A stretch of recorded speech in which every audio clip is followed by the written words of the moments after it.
patient is a professional ballet and tap dancer, and he unfortunately had a tumble down a flight of stairs, and that ended up causing cervical spine contusions, and he was diagnosed and classified with a C6 AIS-D incomplete tetraplegia.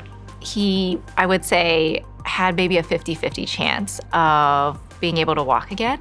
A lot of surgeons would have sent a patient like this to skilled nursing facilities, but I'm glad his surgeon sent him to Marion Joy to give him the best chance to recover and have a fighting chance to walk again.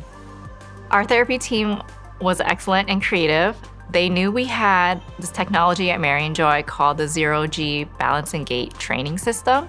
In that harness, they were able to get him to start mimicking like dance moves and work on movement that felt very natural to him as a dancer. And he picked it up right away, and by the time he discharged to home, I think they even came out with a little dance routine. What sets the Marion Joy Spinal Cord Injury Program apart from others is that we have a very unique team and creative approach in terms of each individual's recovery. And in the case of this patient, we were able to bridge his interest in professional career in dance with therapies and tap into his muscle memory for dancing and to the movements that you would need to learn when you're recovering from spinal cord injury, and to be able to do that with technology here.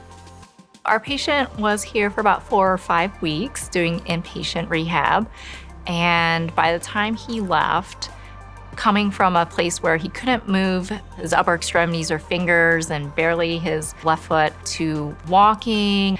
And by the time he finished our day rehab PT and OT program, he was back to traveling for work as a professional dancer. He's back to teaching in his dancing studio. He's still able to continue his career in dance.